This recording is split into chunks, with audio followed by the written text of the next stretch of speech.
You can spend $400 on a machine that promises to build muscle while you stand completely still. LifePro sells it with 99 speed settings and a promise of lymphatic drainage. Power Plate markets bone density bundles to seniors who are told they can exercise without moving. The question is not whether the machine vibrates. It vibrates. The question is whether the evidence justifies the claims and the price. The whole body vibration plate is a flat platform that oscillates vertically at frequencies between 15 and 50 Hz. You stand on it, the plate shakes, and your muscles contract reflexively as the platform moves beneath your feet. The marketing calls this a workout, and the industry has built an entire product category around that claim. LifePro sells its wafer plate on Amazon for $249. The product page promises lymphatic drainage, body toning, and a full body workout. It comes with 99 speed settings, 10 presets, and resistance bands. 99 settings for a machine whose optimal dose has never been established in a healthy population. Power Plate operates at a higher price point, selling professional-grade units for $1,100 or more. Its marketing sells bone density bundles and claims the device elevates bone strength by harnessing increased gravitational load during your session. Hypervibe takes a more direct approach, promising you will get stronger and leaner in just 10 minutes a day. The message is consistent across the entire category. Stand still, vibrate, and build muscle while you burn fat and improve bone density, all without breaking a sweat. If that sounds too good to be true, the evidence agrees with your instinct. The consumer stakes are straightforward. A person spending $400 on a fitness device expects clinically meaningful results. They're not buying a massage tool or a relaxation aid. They're buying a machine positioned as exercise equipment, and that positioning matters because it sets expectations that the evidence will have to meet. The institutions that should endorse this technology, if it worked, are hedging hard. The Mayo Clinic reviewed whole body vibration in 2024 and issued a blunt warning that most buyers have never heard. Dr. Edward R. Leskowski stated the devices may boost flexibility and circulation, but he added a critical caveat that changes the entire conversation. He told consumers not to give up regular exercise and a healthy diet. His assessment came through clearly, and it wasn't what the marketing teams wanted published. There isn't enough evidence to suggest that vibration plates are as good for you as regular exercise.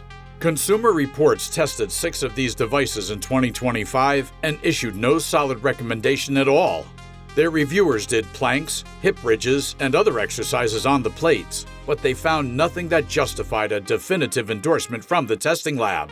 Some of the machines they tested turned off automatically after just 10 minutes, as if the device itself knew the session shouldn't last longer. PolitiFact weighed in during March of 2026 with a direct fact check on the wellness industry's claims. Their verdict came in measured but firm. Vibration plates aren't really harmful, but they may not be as transformative as many promoters say. Time magazine reached the same conclusion in March 2026. They don't always offer the benefits that influencers claim they do. If the major medical institutions, consumer testing labs, and national fact-checkers are all this cautious, then the clinical trials must tell a very different story from the marketing. That is the central question we are about to answer, and the gap between promise and proof is already visible. The actual research tells a different story than the marketing. The evidence base is larger than most buyers realize, and that makes the marketing gap more damning, not less. A systematic review in PubMed and Cochrane examined whole body vibration for bone mineral density. The researchers found it beneficial for enhancing leg muscle strength among older adults, which counts as a real finding. But the same review concluded that whole body vibration has no overall treatment effect on bone mineral density at all. The bone density bundles that Power Plate sells aren't supported by the meta-analysis they implicitly cite. A 2025 meta-analysis in BMC musculoskeletal disorders reached a similar conclusion with more precision. It showed low-certainty evidence of a statistically significant effect on total femur bone mineral density. But the effect didn't appear at the femoral neck or lumbar spine, the 2 sites where fractures actually matter most. That was bone density. The muscle building and fat loss claims are the ones most buyers care about, and the evidence there is even thinner. A 2025 meta-analysis from PLOS ONE focused on healthy women. Researchers pooled randomized controlled trials testing vibration training against placebo. The effect on muscle performance proved small and clinically marginal, not the kind of result that justifies a $400 device marketed as fitness equipment.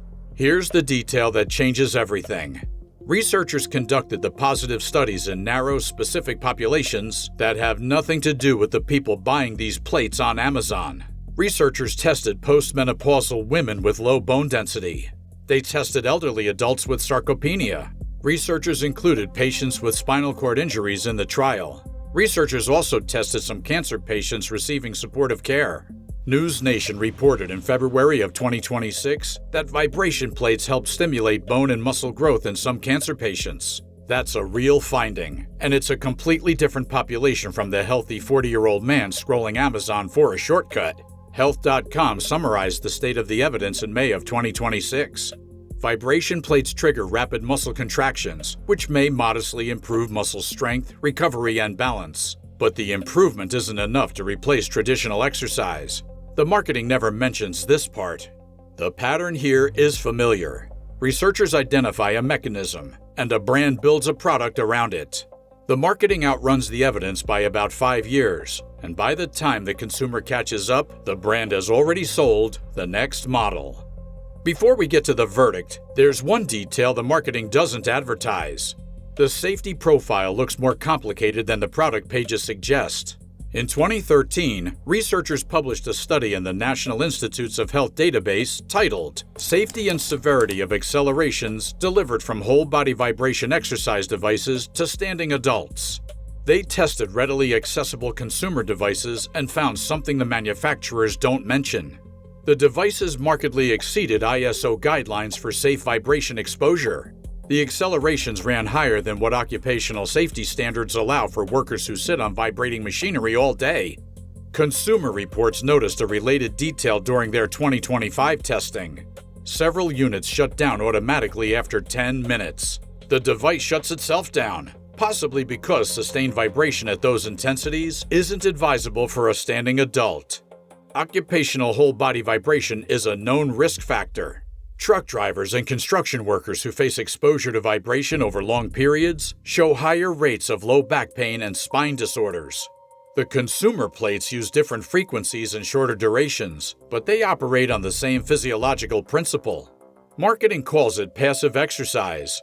The safety literature calls it a potential biomechanical stressor. Here's the verdict.